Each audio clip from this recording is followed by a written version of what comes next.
இவர்கள் வாழ்க்கையில் கவனமாக இருக்க வேண்டிய ஒரே ஒரு விஷயம் என்னவென்றால் எதிலையும் குற்றங்களும் குறைகளையும் கண்டுபிடித்துக் கொண்டே இருப்பார்கள். கன்னிராசியில பொறுத்தளவில் அவர்கள் வாழ்க்கை எப்பொழுதுமே அவர்களுடைய குணங்கள் எப்படி என்றால் அழகு உணர்ச்சியோடு இருப்பார்கள், காதல் வசப்படுவார்கள், யாரிடத்திலும் அவர்கள் பேசுவது தெரியாது, எதையாவது பொருளாதாரத்தில் உயர வேண்டும் என்று எண்ணங்களும் திட்டங்களும் போட்டுக்கொண்டே இருப்பார்கள். இவர்களுக்கு 22, 25, 32, 35, 44 வயதுகளில் முக்கியமான நிகழ்வுகள் நடக்கும். 7ஆம் இடத்து சனி கன்னிராசி, 11ஆம் இடத்து குரு, சனியின் வேகம், விபத்துக்கள் இதெல்லாம் கவனமா இருக்கணும்.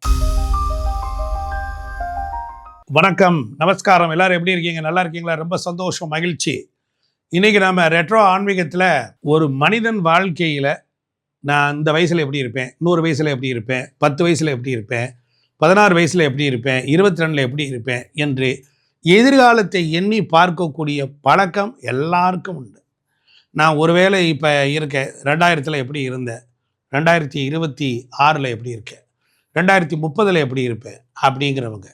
இப்போ 12 ராசிகளில் 27 நட்சத்திரங்களில் இருக்கக்கூடியவங்களுக்கு அவங்கவுங்க வாழ்க்கையில் ஒரு ராசி அடிப்படையாக கொண்டு இவர்கள் வாழ்க்கையில் எந்தெந்த காலகட்டத்தில் நாம் எப்படி எப்படி முன்னேறலாம், எப்படி இருப்போம் என்கின்ற ஒரு எதிர்காலத்தை எண்ணிய ஒரு ஆர்வம் இருக்கத்தான் செய்யும். அப்படிப்பட்ட நிலையில் இந்த 12 ராசிக்காரர்களுக்கு நட்சத்திரங்களின் அடிப்படையில் அவர்களுக்கு எந்தெந்த வயதுகளில் எது நடக்கும், எது திருமணம் நடக்கும், வேலை எப்படி நடக்கும் என்பதை பற்றிய ஒரு தெளிவான விஷயங்களை பார்க்குறோம். பொதுவாக ஒவ்வொரு மனிதர்களுடைய ஆசைகளும் ஒவ்வொரு ராசி மண்டலத்தில் ஒடுக்கமாக இருக்கிறது.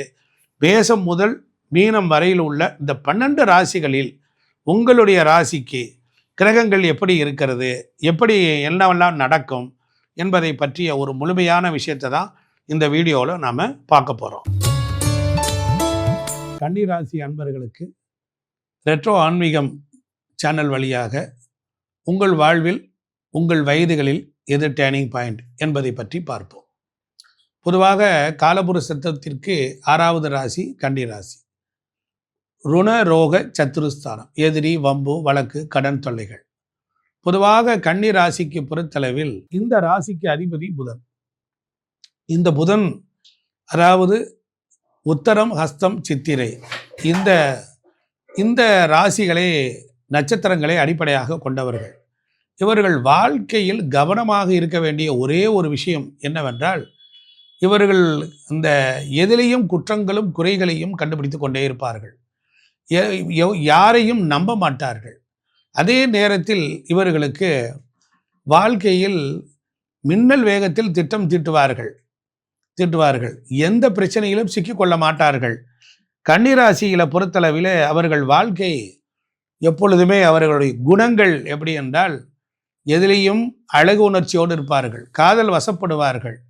கன்னிராசிக்காரர்கள் மெதுவாக பேசுவார்கள், யாரிடத்திலும் அவர்கள் பேசுவது தெரியாது, எதையாவது பொருளாதாரத்தில் உயர வேண்டும் என்று எண்ணங்களும் திட்டங்களும் போட்டுக்கொண்டே இருப்பார்கள். எத்தனை தோல்விகள் வந்தாலும் கூட அதை வெளியில் காட்டிக்கொள்ளாது மீண்டும் மீண்டும் மீண்டும் ஃபீனிக்ஸ் பறவை போல் முன்னேறுவார்கள். இவர்களுக்கு 22, 25, 32, 35, 44 வயதுகளில் முக்கியமான நிகழ்வுகள் நடக்கும். இவர்களுக்கு பொறுத்தளவில் ஆரம்பகால கல்வி என்பது மிகச்சிறந்த நல்ல கல்வியை பெற்று விடுவார்கள்.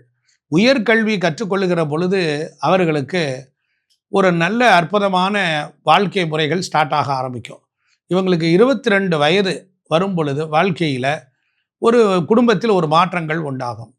அதுபோல் 24, 26, 28 இந்த வயதுகளை கடக்கும் பொழுது இவர்களால் மற்றவர்கள் நன்மை அடைவார்கள். இதுதான் இங்கே இருக்கக்கூடிய ரகசியம்.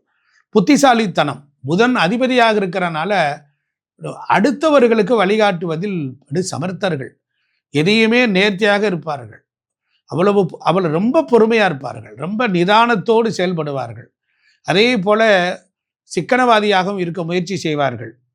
யாரை பற்றியும் கவலைப்பட மாட்டார்கள். யாராவது இவர்களை பற்றி விமர்சனம் செய்தாலும் தன்னை திருத்திக் கொள்வதிலேயும் கவனமாக இருப்பார்கள். அதனால் மற்றவர்கள் முன்னால் ரொம்ப கவனமாக இருப்பாங்க.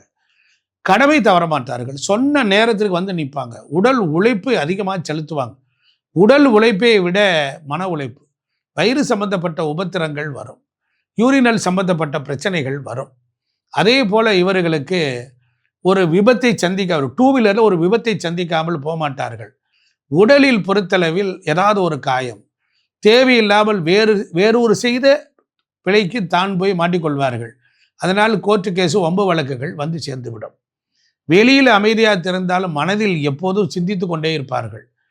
மற்றவர்களுக்கு உதவும் குணம், நம்பகத்தன்மை உள்ளவர்கள். இவர்களை நம்பி ஒரு பொருளை கொடுத்தால் அதை பத்திரமாக திருப்பி தருவார்கள். ஒரு வேலையை கொடுத்தால் நேர்த்தியாக கீர்த்தியாக செய்து விடுவார்கள்.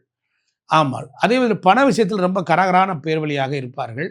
இருந்தாலும் தற்பொழுது 7ஆம் இடத்து சனி கன்னி ராசிக்கு, 11ஆம் இடத்து குரு, சனியின் வேகம் பலருக்கு விபத்துக்கள், பல பிரச்சனைகள் இதெல்லாம் கொடுக்குது. கவனமாக இருக்கணும். இந்த காலகட்டத்தில் திருவனந்தபுரத்தில் இருக்கிற அனந்த பத்மநாப சுவாமி கோவிலுக்கு செல்ல வேண்டும். தெப்பத்தில் நீராடி பெருமாளை சிவபூஜை செய்தால் இந்த சனியினுடைய கொடூரத்திலிருந்து தப்பிக்கலாம். அதேபோல் உடல்நலக் குறைபாடுகள், அதேபோல் தந்தைக்கு உடல்நலக் குறைபாடு, எதையும் அனுபவிப்பதில் சிக்கல்கள். வெளிநாட்டில் இருக்கக்கூடியவங்களாம் ரொம்ப கவனமாக இருக்க வேண்டும்.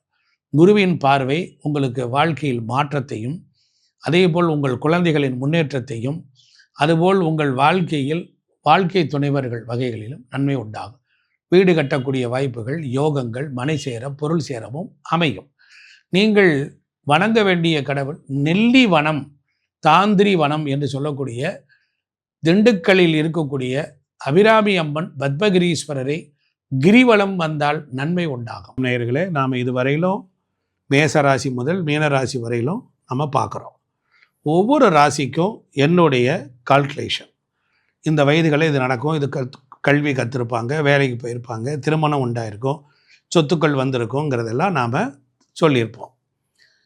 உங்களுக்கு நல்ல கவனிங்க, உங்கள் ஜாதகத்தில் படி உங்களுக்கு இதை விட யோகமாக இருந்தால் சிலருக்கு வேகமாக கல்யாணம் ஆகியிருக்கும், ஒரு சிலருக்கு தாமத திருமணங்கள் வந்திருக்கும், ஒரு சிலர் கல்விகளை ரொம்ப தெளிவாக கற்று நல்ல உயர்ந்த பதவிக்கு போவாங்க.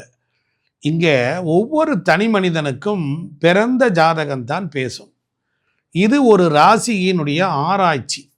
இந்த ஆராய்ச்சியில் சொல்லப்பட்டுள்ள விஷயங்கள் முன்னுக்கு பின் முரணாக கூட இருக்கலாம். இருந்தாலும் இந்தந்த வயதுகளில் தோராயமாக ஆராய்ச்சி செய்த பொழுது 100க்கு ஒரு 60-70% சரியாக வந்திருக்கிறது.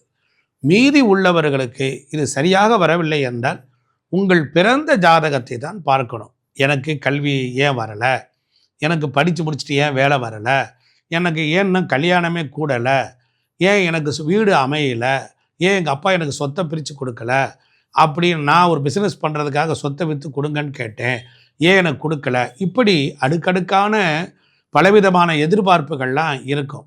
அதற்கு அவங்களுடைய பிறந்த ஜாதகத்தை நாம் பார்க்கணும். அவங்க ஜாதகத்தில் கிரகங்கள் அமைந்த விதம், தசாபுத்திகள் இவைகள்லாம் சேர்ந்து தான் அவங்களுக்கு ஒரு நன்மையோ தீமையோ அவங்களுக்கு டிசைடட் பண்ண போகுது. அதனால் இந்த கோச்சாரத்தில் வரக்கூடிய சனி பகவான், குரு பகவான், ராகு பகவான், கேது பகவான் போன்ற கிரகங்கள் எல்லாம் உங்களுக்கு ஜென்ரலாக நன்மை தருமா தீமை தருமா என்பதையெல்லாம் அலசி ஆராய்வதற்காக மட்டுமே. ஒரு புதுசாக ஒரு தொழில் செய்யலான்னு இருக்கீங்க, யாரையாவது கேட்டுட்டு செஞ்சால் நல்லா இருக்கும்னு யாராவது ஒருத்தர் சொல்லுவார். அப்பொழுது இந்த மாதிரி வீடியோக்கள் உங்கள் கண்ணில் படும் பொழுது இதில் நீங்கள் விழிப்புணர்வாக இருக்கும் பொருட்டுத்தான் இந்த பலாபலன்கள் என்பதை நான் பணிவோடு சொல்கின்றேன். அதனால் அன்பர்கள், நீங்கள் இந்த வீடியோவை பாருங்கள். ஒரு சிலருக்கு சந்தேகம் இருந்தால் கமெண்ட் செக்ஷனில் போடுங்க, உங்களுக்கு பலன்கள் சொல்லப்படும். இல்லை என்றால் உங்கள் ஜாதகத்தை அடியனுக்கு அனுப்புங்க. அனுப்பி அதுக்குரிய பணத்தை கட்டி நீங்கள் கேட்டுக்கொள்ளலாம். நன்றி, வணக்கம்.